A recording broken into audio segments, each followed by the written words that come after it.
The smarter you become, the more lost you feel.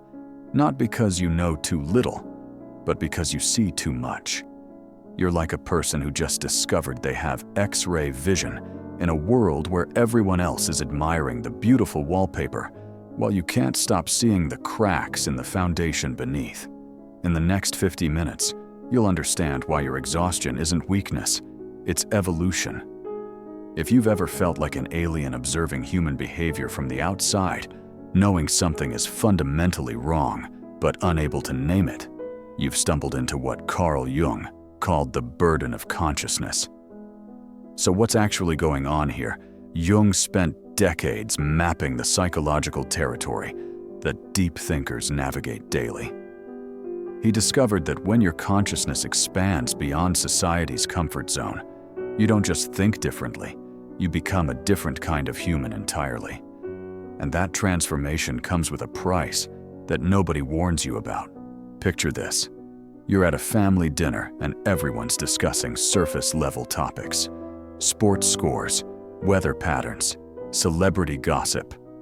The conversation flows effortlessly around you like a gentle stream. But when you speak, when you mention something real, something that cuts beneath the performance, the entire room shifts. The laughter dies. Someone clears their throat. Another person quickly changes the subject. And you feel that familiar sting of being too much for the space you're in. This isn't about intelligence. This isn't about education or social skills. This is about operating from what Jung called a fundamentally different level of consciousness than the collective around you. And once this shift happens, once you see the machinery behind the social theater, there's no going back to unconscious participation in the world. But here's what Jung discovered that changes everything. This painful awakening isn't a personal failing. It's serving a crucial evolutionary purpose that most deep thinkers never realize they're fulfilling. You're not broken. You're not too sensitive. You're not failing at life. You're participating in humanity's gradual awakening to more conscious ways of being. The exhaustion you feel after social interactions isn't because you lack energy. It's because you've become what Jung called an unconscious material processor, automatically absorbing and filtering the emotional residue that others leak into every interaction. You walk into a room and instantly sense the unspoken tensions, the hidden agendas, the emotional wounds people carry, but refuse to acknowledge. By the end of any group gathering, you're drained not from socializing, but from processing everyone else's psychological content. Jung wrote in his personal journals, "The privilege of a lifetime is to become who you truly are." But what he didn't mention publicly was the profound isolation this privilege brings. You become awake in a room full of people talking in their sleep. And the loneliness that follows isn't a bug in your system, it's a feature of conscious development. Let me paint you a specific picture and tell me if this resonates in your bones. You're in a conversation, maybe at work, maybe with family, maybe with friends you've known for years. Someone shares something that sounds reasonable on the surface, but you can sense the deeper currents beneath their words. You hear the childhood wound speaking. You recognize the defense mechanism. You see how their passionate opinion is really a projection of their unhealed trauma. And in that moment, you face an impossible choice. Do you respond to what they said, or to what they actually meant?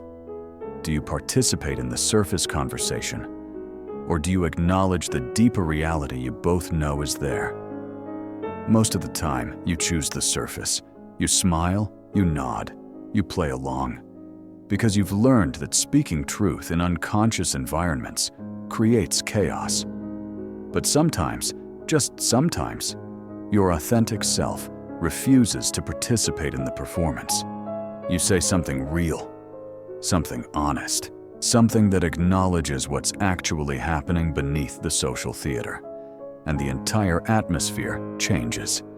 People become uncomfortable. They deflect. They make jokes to discharge the tension. and you're left feeling like you've committed some unspoken social crime by simply being authentic. Jung called this phenomenon psychological contamination, when your heightened awareness becomes a liability in unconscious environments. You're not trying to psychoanalyze anyone. You're not trying to be superior. Your consciousness has simply become so refined that unconscious material feels like psychological static you can't filter out. This creates what Jung observed as the fundamental split in deep thinkers, the tension between your persona, the social mask you wear to be accepted, and your shadow, the part of you that sees truth and refuses to pretend otherwise. Your persona knows how to navigate social situations successfully. It knows what to say, how to behave, which emotions to display. But your shadow, the part that contains your authentic perceptions and deeper awareness, finds this performance increasingly unbearable. The exhaustion deep thinkers experience isn't physical fatigue. It's the constant energy drain of translating between these two levels of awareness.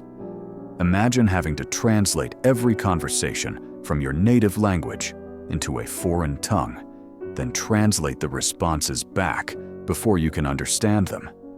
That's what social interaction feels like when you're conscious in an unconscious world. Jung's patient files document this pattern. Repeatedly developed individuals describing mysterious fatigue after group interactions, feeling drained by small talk, needing extensive alone time to recover from social situations that others find energizing. But Jung discovered why this happens. When you're conscious, you become a magnet for unconscious material. Others unconsciously dump their unprocessed emotions, their projections, their psychological static onto you, because your awareness creates a kind of psychic vacuum that pulls in whatever they're not willing to acknowledge themselves. You walk into a team meeting to discuss quarterly reports, but you're picking up on the tension between Sarah and Mark from their unresolved conflict last month.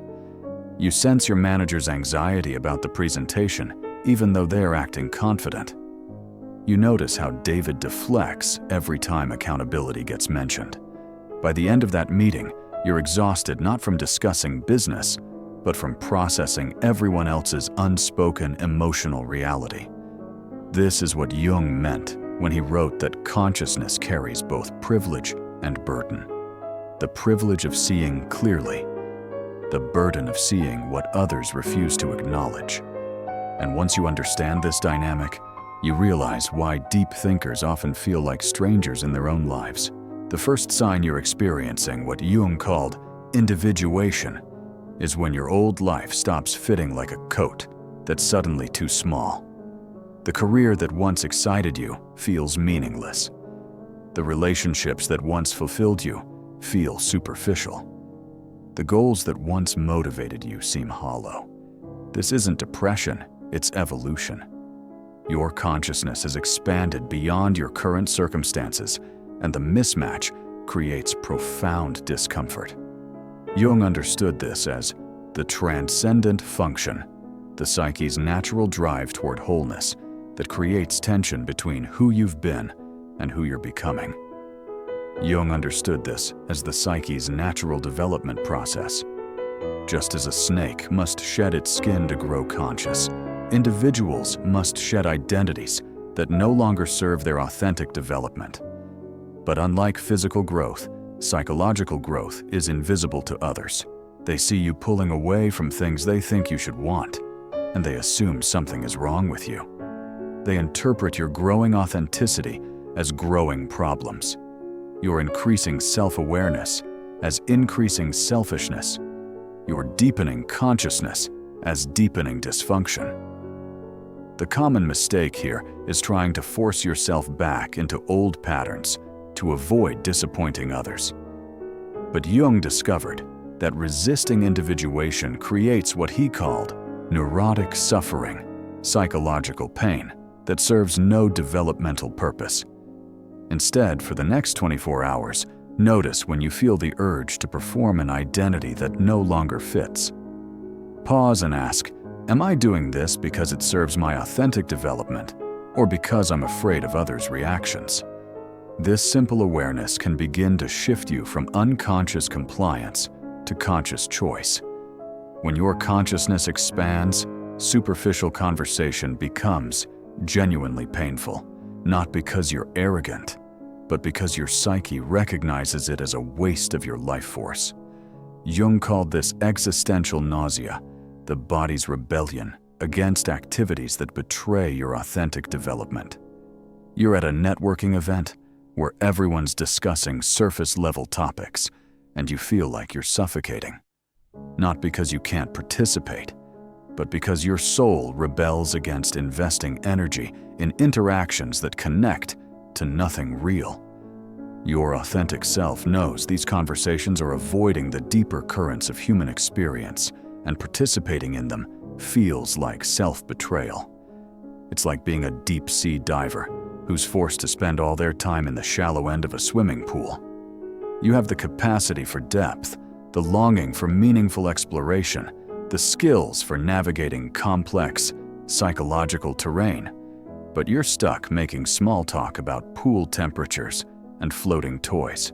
The mismatch between your capacity and your circumstances creates a particular kind of claustrophobia that Jung called the narrowness of consciousness.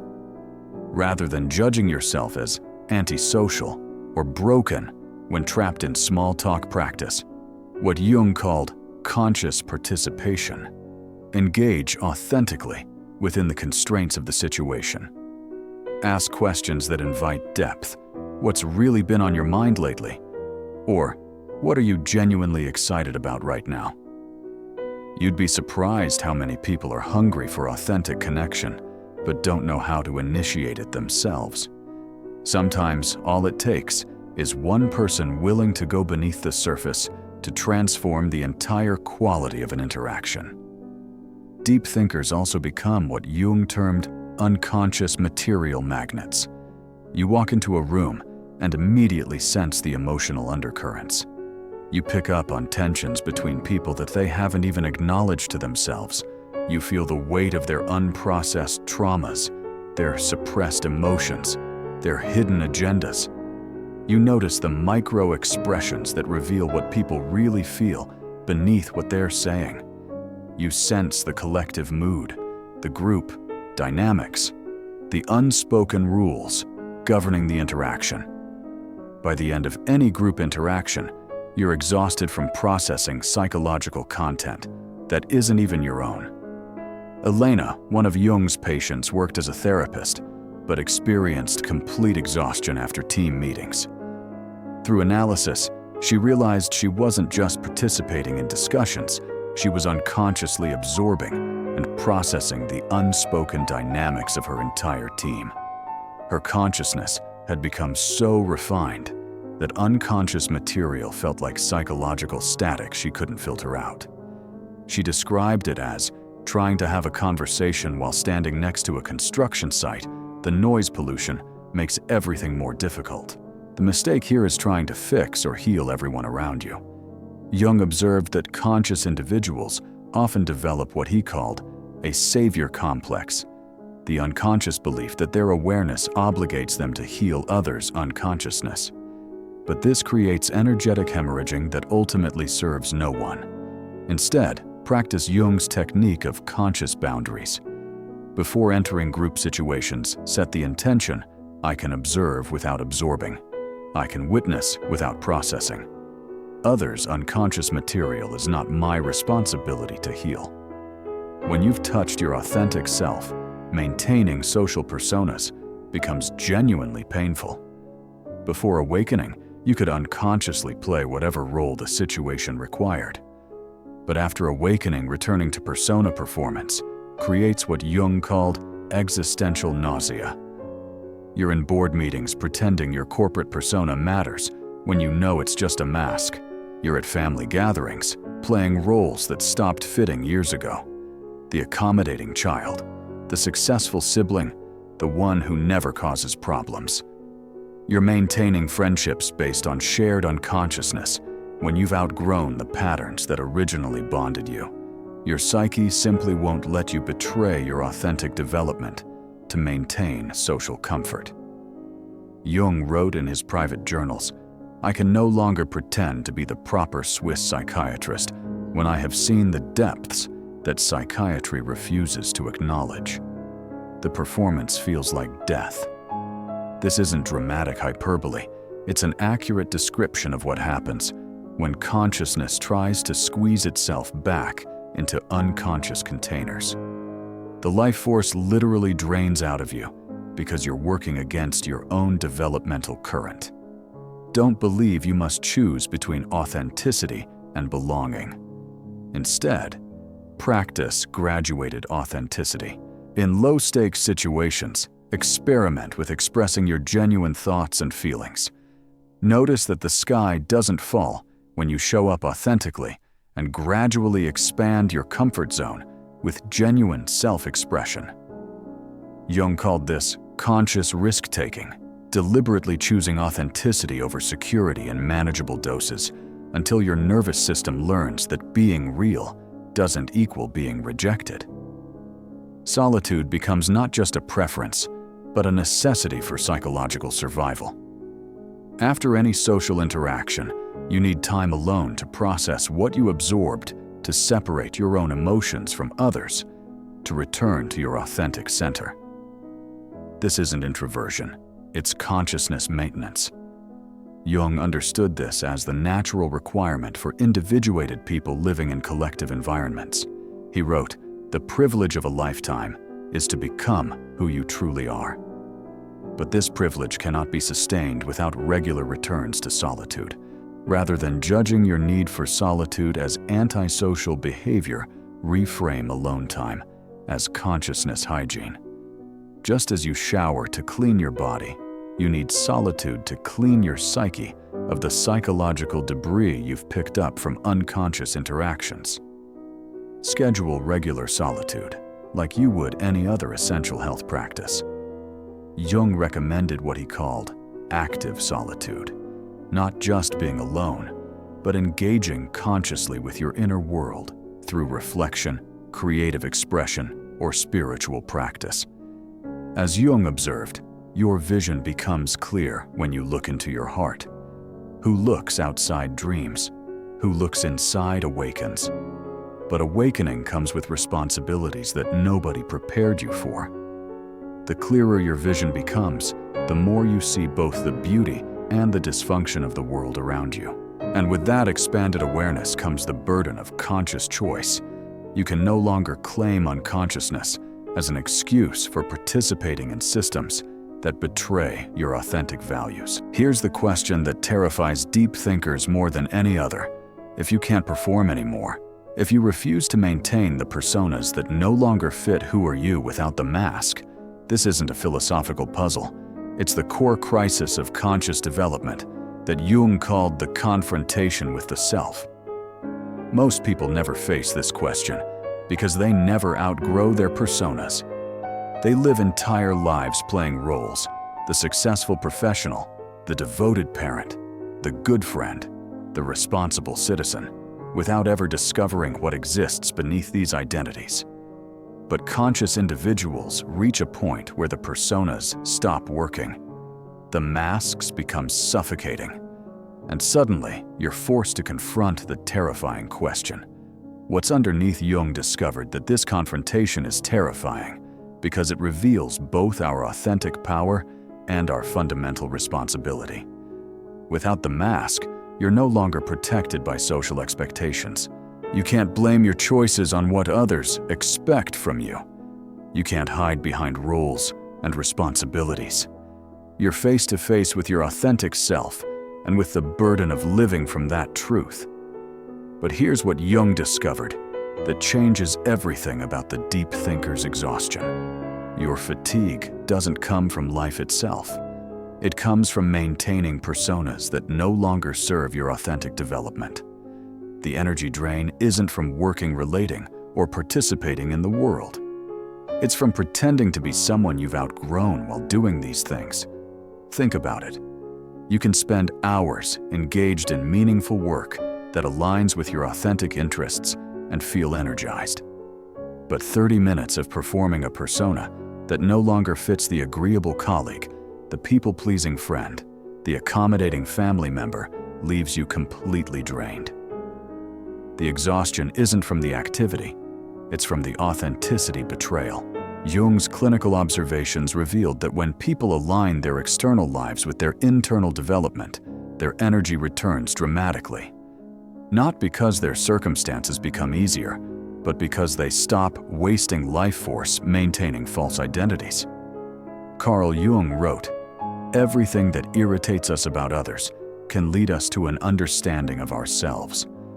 But what he discovered in his private practice was even more profound.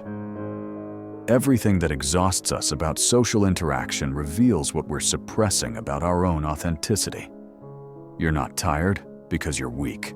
You're tired because you're strong enough to see what others refuse to acknowledge, but you haven't yet claimed the right to live from that truth. You're caught between worlds, too conscious to participate unconsciously, but not yet courageous enough to participate authentically. This creates what Jung called the middle space, the psychological territory between unconscious participation in collective life and authentic individual expression. Most deep thinkers get trapped in this middle space, seeing clearly but afraid to act on what they see, knowing truth but afraid to speak it, recognizing authenticity but afraid to claim it. Jung's research into group dynamics revealed something crucial about why authentic individuals make others uncomfortable. When you refuse to participate in collective unconsciousness, you become a mirror for what others are avoiding about themselves. Your presence alone reminds them of their own suppressed authenticity. Your refusal to perform reminds them of their own performance anxiety. Your willingness to be real highlights their own masks. This is why authentic presence often triggers defensive reactions in unconscious environments. It's not personal, it's psychological. Your authenticity activates others' shadow material, the parts of themselves they've rejected or suppressed. And rather than face their own authenticity, they often try to pressure you back into unconscious participation. Understanding this dynamic changes everything about how you interpret others' reactions to your authentic development. When someone becomes uncomfortable with your growth, they're not responding to you. They're responding to their own unlived life that your presence makes visible. Jung discovered that individuation, becoming who you truly are, isn't a luxury for conscious people. It's a biological imperative. Your psyche will create increasingly uncomfortable circumstances until you claim your authentic identity. The depression, the anxiety, the exhaustion, the sense of meaninglessness, these aren't pathologies. They're your psyche's way of preventing you from betraying your authentic development. This is why trying to force yourself back into old patterns creates such profound suffering. It's not just uncomfortable, it's psychologically violent. Your unconscious mind recognizes authenticity, betrayal as a threat to your essential nature, and responds accordingly. Jung wrote, "The most terrifying thing is to accept oneself completely." But what his clinical practice revealed was that the most terrifying thing is to refuse to accept oneself completely. Because that refusal creates a life of constant internal warfare between who you are and who you're pretending to be. The revelation that changes everything. Your exhaustion is not weakness, it's your psyche's rebellion against inauthenticity. Your need for solitude is not antisocial behavior, it's consciousness maintenance. Your difficulty with superficial relationships is not a character flaw. It's your soul's recognition of what serves your authentic development and what wastes your life force. Jung's anthropological research revealed something remarkable that transforms how we understand the deep thinker's need for solitude. Every culture throughout history recognizes what he called the hermit phase, a necessary stage of psychological and spiritual development, where individuals withdraw from collective participation to discover their authentic identity. This withdrawal isn't pathological, it's archetypal. The hermit archetype appears universally because individuation requires periods of separation from collective influences. You can't integrate your shadow while others pressure you to maintain your nice persona. You can't discover your authentic voice while constantly adapting to others' expectations. You can't claim your individual path while traveling exclusively in groups. The crucial distinction Jung made is between healthy withdrawal and unhealthy avoidance. Healthy withdrawal energizes you for eventual re-engagement. You retreat not to escape life, but to discover how to participate in life authentically. You pull back not from cowardice, but from wisdom, recognizing that you need space to develop the consciousness that will allow you to contribute more effectively later. Unhealthy withdrawal becomes progressively more isolating and leads to depression, anxiety, and disconnection from your own humanity. For the next week, notice the difference between retreat that feels restorative versus isolation that feels depleting. Healthy withdrawal includes creative activities that connect you to your authentic expression, time in nature, that reminds you of your place in the larger web of life. Meaningful reading that expands your consciousness, or spiritual practice that connects you to transcendent values. Unhealthy withdrawal involves endless social media scrolling that numbs your awareness, binge watching that helps you avoid your inner world, or substance use that masks the discomfort of growth rather than processing it consciously. Jung's case studies revealed that everyone who undergoes genuine spiritual awakening follows this exact pattern: recognition, selective disengagement, integration, and return. The hermit phase isn't permanent, it's preparatory. It's like a caterpillar entering the chrysalis. From the outside, it looks like the caterpillar has disappeared, maybe even died. But inside the chrysalis, the most profound transformation imaginable is taking place. The old form is dissolving, and an entirely new form of life is being created. During individuation, Jung observed that people become naturally more discerning about which environments feel nourishing versus draining. This selectivity often looks like rejection to those you're pulling away from, but it's actually conscious curation of your developmental environment.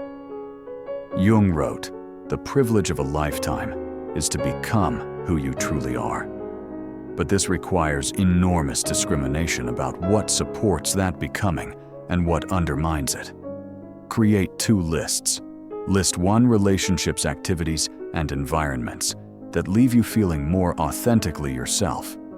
These might include deep conversations with conscious people, creative projects that express your authentic vision, time in natural settings that restore your sense of perspective, or spiritual practices that connect you to transcendent meaning. List 2, relationships, activities, and environments that require you to perform personas that no longer fit. These might include obligatory social events, work environments that demand inauthenticity, or family dynamics that pressure you to play outdated roles. For the next 30 days, consciously increase time with list 1 and decrease time with list 2. Notice how this affects your energy levels, your mood, your sense of connection to yourself and others. You're not being selfish, you're being intelligent about your developmental environment. Jung wrote, "Who looks outside dreams, who looks inside awakens." But awakening requires enough solitude to hear your authentic voice above the collective noise of expectation, opinion, and demand. Jung discovered that the shadow, the parts of ourselves we've rejected or suppressed, contains not just our unwanted traits, but our undeveloped strengths. Deep thinkers often discover that their sensitivity, their need for depth, their inability to participate in superficial social interactions aren't character flaws to be fixed. They're authentic aspects of their nature to be integrated and expressed consciously. The very traits that made you feel like a misfit in unconscious environments are often the traits that make you invaluable in conscious ones. List the aspects of yourself that you've been told are too much or problematic. Your intensity, your depth, your questions that don't have easy answers, your need for meaning in a culture obsessed with distraction, your inability to pretend things are fine when they're clearly not, your refusal to participate in gossip competition or other unconscious social patterns. These aren't bugs in your system, they're features of your authentic nature that need conscious integration rather than suppression. For each problematic trait you've identified, write one way it serves your authentic development, and one way it serves others when expressed consciously. For example, my intensity helps me create meaningful work and shows others that passionate engagement is possible. Jung's term, border dwellers, describes individuals who've completed the hermit phase and learned to exist on society's margins while being deeply connected to others on similar developmental paths. They participate in collective life without being consumed by it. They contribute to society without compromising their authenticity. Border dwellers master what Jung called conscious participation without absorption. They can engage with unconscious environments without losing themselves or becoming overwhelmed by others' projections. Practice the observer self technique. In social situations, maintain a part of your awareness that simply observes what's happening without getting pulled into unconscious patterns. Notice when you're about to react automatically to someone's projection provocation or unconscious behavior and pause long enough to choose a conscious response instead. This creates what Jung called a space between stimulus and response, the psychological freedom that allows authentic choice rather than unconscious reaction. This requires developing clear boundaries about what you will and won't participate in, unconsciously skills for offering authentic presence without becoming overwhelmed by others' unconsciousness, and support systems, with others sharing your commitment to conscious living. Jung's research into cultural change revealed that conscious individuals serve collective evolution in ways they may never directly witness. When awakened, people stop participating in dysfunctional patterns. Those patterns either evolve or collapse. Organizations lose their most innovative employees to more conscious alternatives. Relationships based on unconscious patterns dissolve when one person refuses to participate unconsciously. This creates what Jung called selection pressure for more conscious alternatives to emerge. Your individual development contributes to collective development through what he termed morphic resonance changes in consciousness that spread through communities without direct teaching or persuasion. You don't need to see immediate results from your conscious development. Jung discovered that consciousness operates on geological timescales. The parents who withdraw to develop consciousness raise children who grow up assuming that authentic living and conscious relationships are normal possibilities. Keep a private journal of moments when your authentic presence seems to give others permission to be more real. Notice the subtle ways your consciousness work creates ripple effects in your environment, even when you're not actively trying to influence anyone. Jung's final insight about the turning point: your task is not to seek for love, but merely to seek and find all the barriers within yourself that you have built against it. The hermit phase reveals and dissolves these barriers, preparing you for authentic connection and conscious contribution.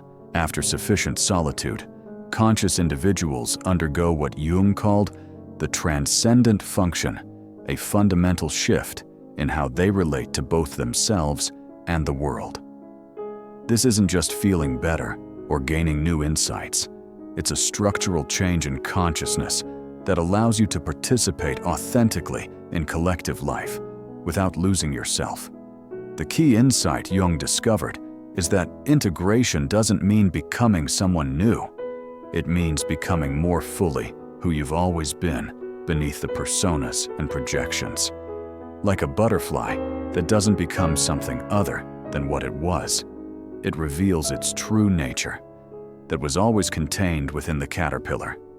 Before integration, You need others' approval to feel good about yourself. Social interaction drains your energy because you're constantly managing your image, monitoring others' reactions, trying to say the right thing, be the right person, create the right impression. You feel responsible for others' emotional reactions to your authentic expression. You compromise your authenticity to maintain relationships, even when those relationships don't actually nourish your soul. You judge yourself for having needs that others don't understand, desires that others don't share, perspectives that others don't appreciate. After integration, you offer authentic presence to those ready to receive it without attachment to their response. You can witness others' unconsciousness with compassion rather than frustration, understanding that everyone is doing the best they can from their current level of awareness. You maintain your consciousness while participating in imperfect systems without becoming overwhelmed or compromised. You trust your authentic timing without needing external validation. You contribute from fullness rather than seeking to fill emptiness through others' approval or appreciation. Jung wrote, "The privilege of a lifetime is to become who you truly are." But his clinical observations revealed that this privilege comes with profound responsibility. When you're no longer trying to fit in or maintain approval, you become responsible for what you create with your authentic presence. You can no longer claim ignorance about the impact of your consciousness on others. You become accountable for the ripples your authenticity creates in the collective field of human interaction. Jung's treatment protocols for re-entering social life after integration emphasize gradual practice in low-stakes environments. You don't suddenly become capable of authentic presence everywhere. You develop this capacity systematically, like building physical strength through progressive exercise. Start with interactions where you have nothing to lose and nothing to gain. Conversations with strangers who have no expectations about who you should be. Volunteer work, where you can contribute without needing approval. Creative communities, where authentic expression is valued over social conformity. The crucial shift is from seeking something, approval, validation, belonging, love, acceptance, to offering something, presence, wisdom, authentic connection, conscious witness, genuine care. This removes performance anxiety because you're no longer dependent on others' responses for your self-worth. Your value doesn't fluctuate based on external feedback. You know who you are independently of others' opinions about who you are.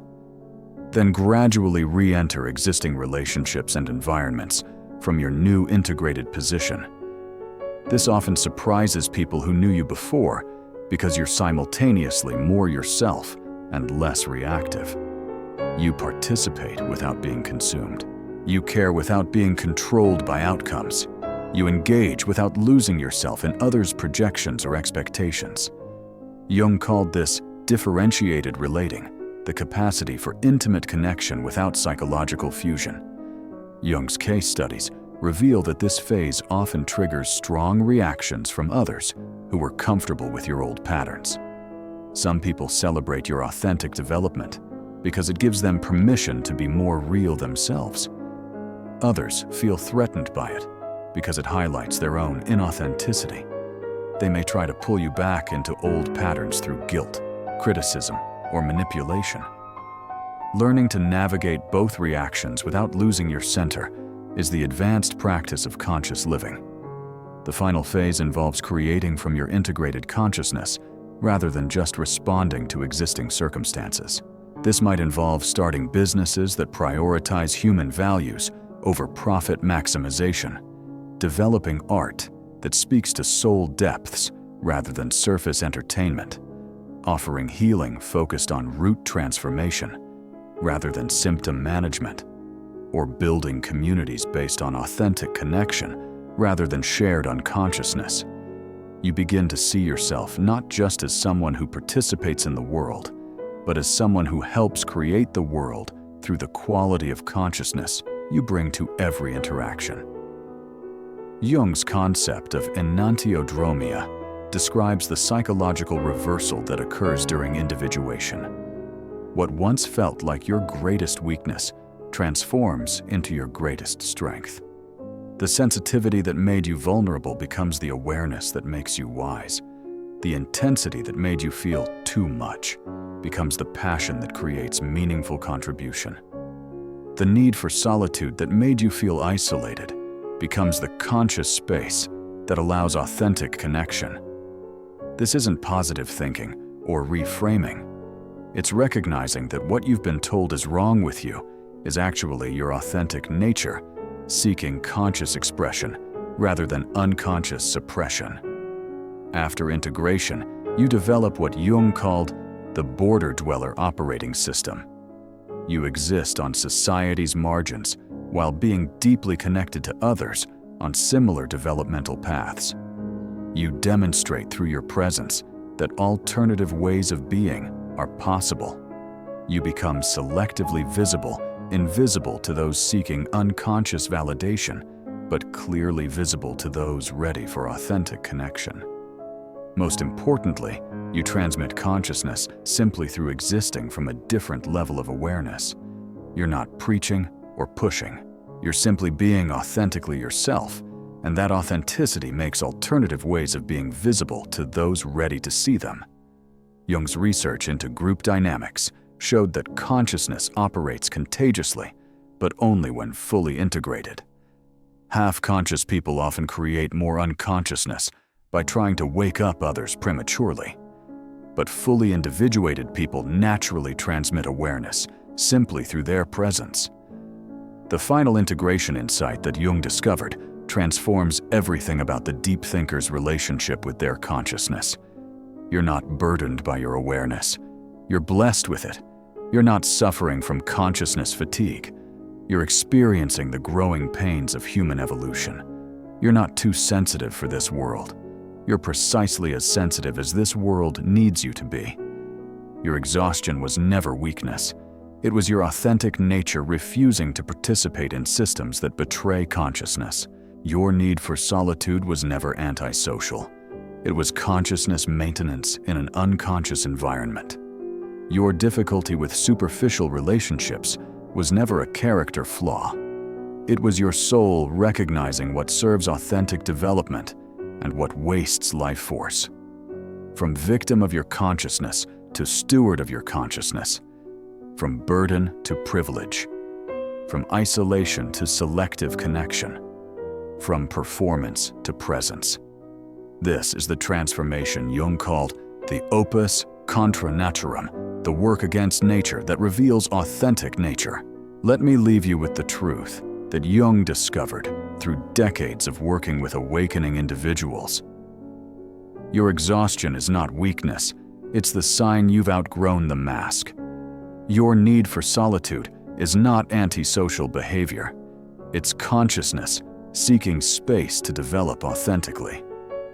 Your difficulty with superficial relationships is not a character flaw. It's your soul recognizing what serves your development and what wastes your life force. What feels like isolation today is preparation for tomorrow's wisdom. You're not failing at life. You're succeeding at authenticity in a world that rewards performance over presence. And that success comes with both privilege and responsibility that most people never experience.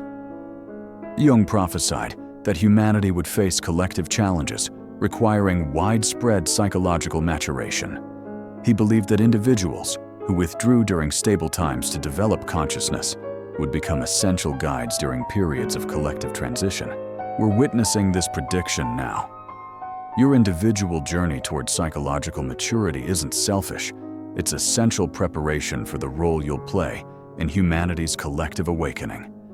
The world needs people who've done their inner work, who can maintain consciousness while participating in imperfect systems, who can offer authentic presence without being consumed by others' unconsciousness. Here's your 7-day integration protocol based on Jung's clinical recommendations. For days 1 and 2, practice recognition. Notice when you feel the urge to perform personas that no longer fit. Observe the energy difference between authentic expression and performance. Track which relationships and environments feel nourishing versus draining. Pay attention to the subtle ways your body communicates approval or resistance to different interactions, situations, and choices. For days 3 and 4, focus on boundary development. Practice saying no to obligations that require betraying your authenticity. Schedule daily solitude time as consciousness, hygiene, not social avoidance. Experiment with expressing genuine thoughts in low-stakes situations. Notice that authenticity doesn't destroy relationships. It transforms them into either deeper connections or conscious completions. For days 5 and 6, work on shadow integration. List aspects of yourself you've been told are too much and reclaim them as authentic nature. Practice conscious participation in social situations without absorption, maintaining your observer self while engaging genuinely. Notice when your presence alone seems to make others uncomfortable, and recognize this as evidence that you're serving as a mirror for their unconscious material. On day 7, focus on conscious contribution. Identify one way to contribute from your authentic nature rather than a performed persona. Connect with others who operate from similar levels of consciousness. Trust that your individual development serves collective evolution in ways you may never directly see. Begin to see yourself not just as someone navigating your own awakening, but as someone participating in humanity's collective awakening. Important safety note. This exploration of Jungian concepts is for educational purposes and personal reflection. If you're experiencing severe depression, anxiety, or thoughts of self-harm, please reach out to mental health professionals, crisis hotlines, or trusted individuals for support. The path of consciousness development can be challenging, and professional support is often valuable for navigating the deeper territories of psyche. Jung discovered that consciousness awakening follows natural timing that can't be rushed or forced. But once it begins, your authentic nature will create increasingly uncomfortable circumstances until you claim your individual path. The pain you've been experiencing isn't punishment for being different. It's your psyche's way of preventing you from betraying your authentic development. The people who make you feel like you're too much simply aren't your people. Your intensity, your depth, your questions, your refusal to pretend things are fine when they're not. These aren't character flaws. They're features of your authentic nature that need conscious expression rather than suppression. You don't need to be less sensitive. The world needs to become more conscious. You don't need to develop thicker skin. Others need to develop greater authenticity. You don't need to learn to participate in superficial interactions. Collective consciousness needs to evolve beyond surface-level communication. Remember that moment we discussed at the beginning, when your authentic words shifted the room. That wasn't you being too much. That was consciousness meeting unconsciousness, and in that moment, you gave everyone present a glimpse of deeper possibility, whether they were ready to receive it or not. Jung believed that today's deep thinkers become tomorrow's wisdom guides. Your individual journey towards psychological maturity isn't selfish. It's essential preparation for the role you'll play in humanity's collective awakening. The tiredness you feel isn't failure. It's the growing pains of human evolution. Trust the process. Honor your authentic path. Know that your consciousness matters more than you realize. In a world that often misunderstands depth, remember that your authenticity isn't a burden to bear alone. It's a gift you're preparing to offer the world when the timing is right. Subscribe to continue this journey of conscious development together. And remember, you're not alone in walking this path of awakening. Your consciousness isn't a burden. It's exactly what this world needs expressed through your unique, authentic presence. Thanks for joining this exploration of what Jung called the privilege and burden of becoming who you truly are. Until we meet again in the depths of consciousness, keep trusting your authentic path.